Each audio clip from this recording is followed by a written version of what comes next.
It wasn't loud. There were no fireworks. No press conference, no dramatic interviews, or public confrontation. Just a quiet, almost clinical statement tucked into a late afternoon royal press release that most media outlets initially overlooked. Before we continue, please hit the like button, subscribe to the channel, and turn on the notification bell for updates. 10 words. That's all it took. And yet, those 10 words, uttered not by the king, not by palace aides, but by Prince William himself, cut deeper and carried farther than anyone expected. There is no official path forward for the Duchess. No denial, no slander, no invitation either. Just a door, quietly closed. And for Meghan Markle, it may be the last one. But here's what no one's asking. Why now? Why did the future King of England, known for his diplomacy and restraint, choose this moment to say something so final? And more than that, what hasn't he said? Because if you read between the lines, if you really listen, it wasn't just about titles, duties, or protocol. It was something else, something that may go back further than we thought. See, the real story here isn't just about one woman's role, or lack thereof, within the British royal family. It's about power, control, redemption, and perhaps revenge. It's about a silent war that's been simmering for years, long after the cameras stopped rolling on Oprah, long after the Netflix deal was signed, and long after the headlines moved on to other things. And this statement from William, it wasn't a flare. It was the final signal, the full stop at the end of a sentence the palace has been trying to write for over 5 years. But here's where it gets strange. Despite all the talk about healing, reconciliation, and royal unity, this moment feels anything but unified.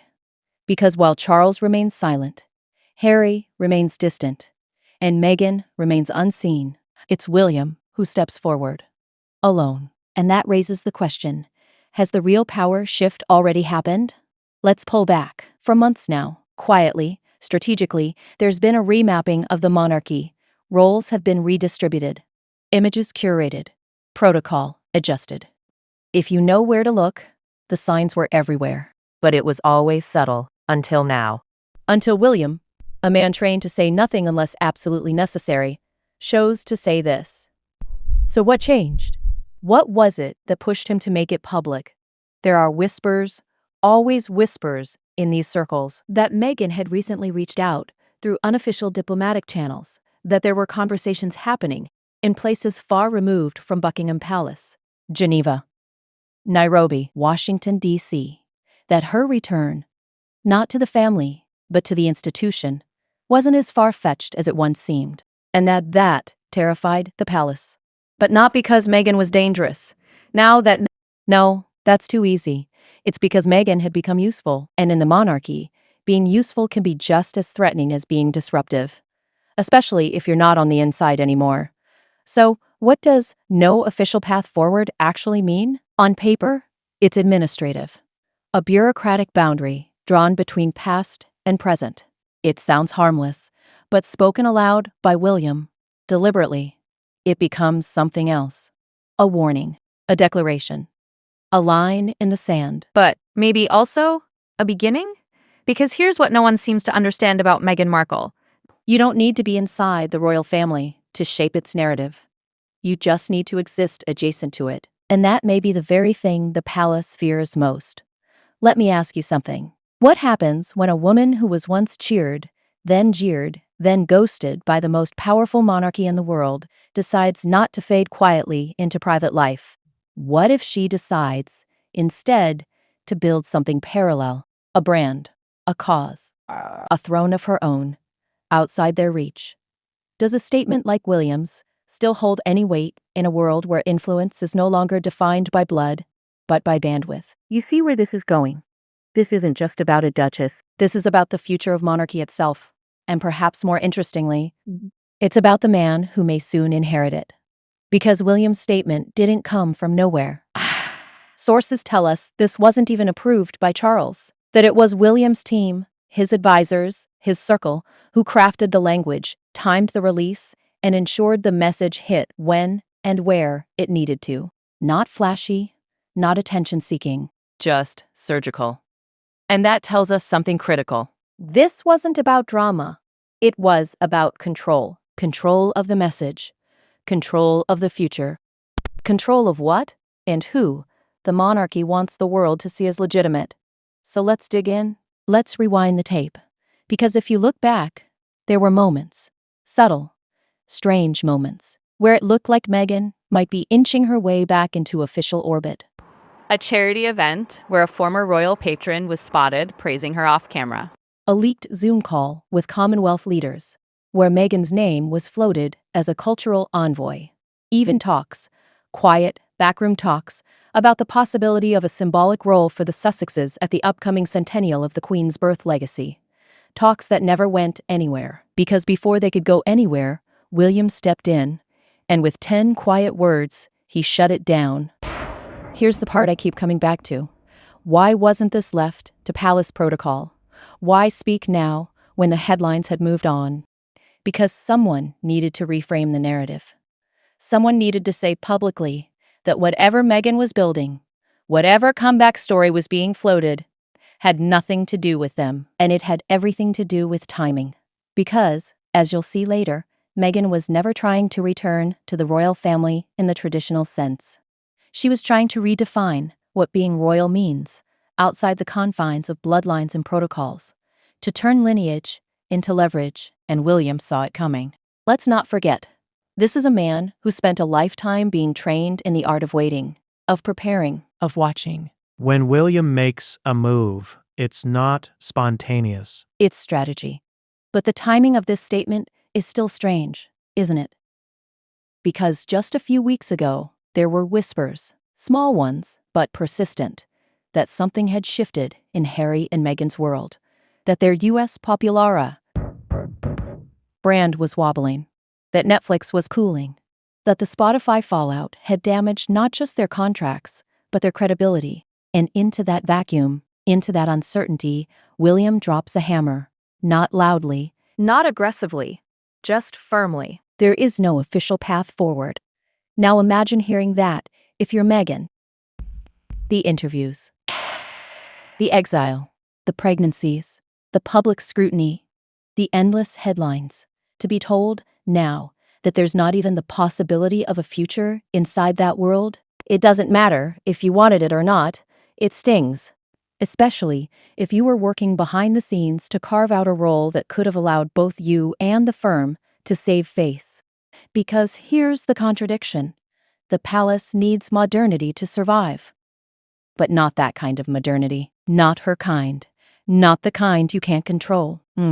So what does this all mean? It means the final break has already happened. Not with shouting, not with a bang. With silence. With 10 quiet words.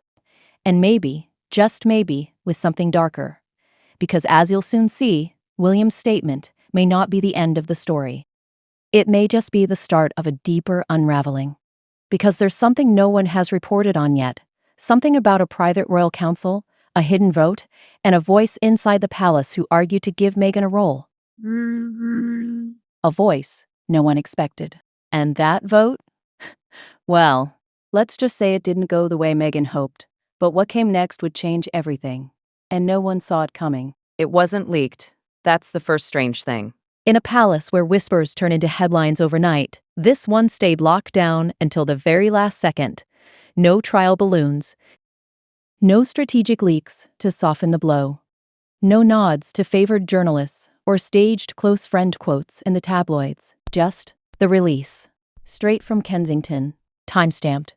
Minimalist. Cold. There is no official path forward for the Duchess of Sussex. 12 words, actually. Not 10. I went back and counted. But even now, they don't feel like part of a normal royal announcement. They don't read like policy. They read like a verdict. Final. Flat. No explanation. No warmth. No elaboration. And you have to ask, who was that really meant for? Because this wasn't aimed at the press. Not really. It wasn't for Harry either. At least, not directly. Whoa. This was for Meghan. It was for anyone in Meghan's orbit who still believed there was a slim, flickering chance of a formal return to the royal fold. It was for the institutions, the think tanks, the charity boards, the heads of state, the legacy foundations, who were still asking, quietly, whether Meghan might be making her way back into a sanctioned role. And it was William, not Charles, who chose to answer that question. Why? Let's pause there. Because something about that bothers me. And maybe it should bother you too. Where was Charles? He's the monarch, the one who welcomed Meghan into the family. The one who, by all accounts, walked her down the aisle. The one who, until recently, was still publicly calling for healing and unity. So why didn't he make the announcement? Why let William, his heir, step forward on such a definitive, delicate issue? Unless Charles didn't want his fingerprints on it. Unless the real decision maker now isn't the king. That's a big statement, I know. But stick with me. Because if you trace the arc of this moment, if you rewind the tape over the last 3 months, there's been a slow, deliberate shift in how public-facing decisions are handled. It's subtle, but you can feel it. Official briefings that used to come from Clarence House are now routed through Kensington. Photo ops that once required Charles's approval, now greenlit directly by William's media team. Even the seating charts at state functions, yes, even those, are being decided with William's fingerprints all over them. So, no, this statement didn't come from Charles, and that's what makes it even more powerful. Because when a future king speaks independently, especially on a matter as thorny, as politically fraught, as the Sussexes, it sends a different kind of message. Not just about Meghan, about the entire direction of the monarchy itself. And that's where this gets interesting. Because we weren't supposed to be here, not like this.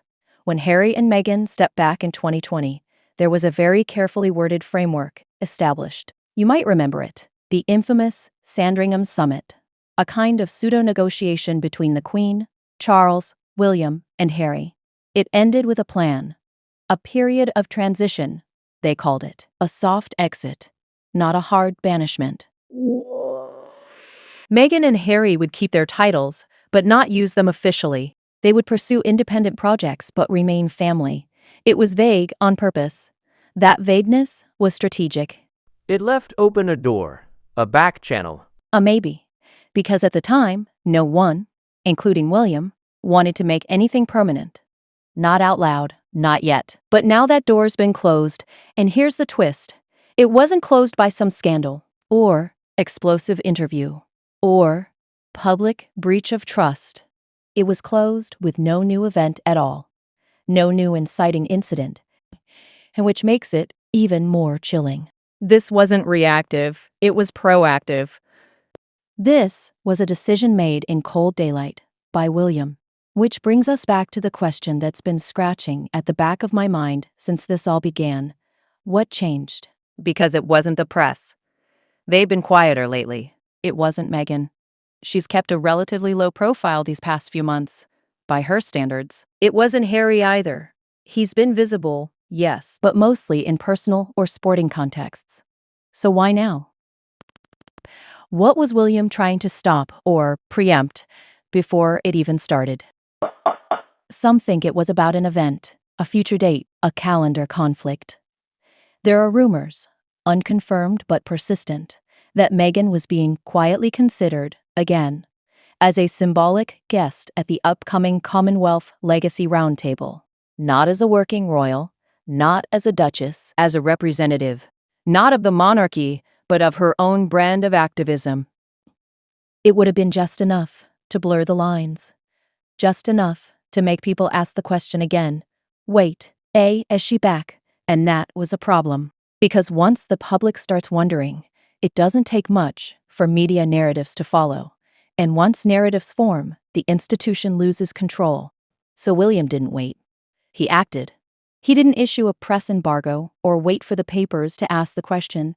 He answered it before they could. There is no official path forward. Not at this time, not currently, not pending further discussion. Just no. But here's the part that's easy to miss and easy to misunderstand. This wasn't just a statement of exclusion. It was a definition. A narrowing of the monarchy's lane. A moment where William, perhaps for the first time, publicly delineated who counts and who doesn't. That matters, because William has always been the quiet one. The dutiful one, the steady heir. While Harry rebelled, Meghan disrupted, Charles reinvented, and even Camilla repositioned, William held the line. So when he breaks that silence, it's not performance. It's purpose. And if we take him at his word, then the implications are massive. It means that for Meghan, the door isn't just closed, it's gone.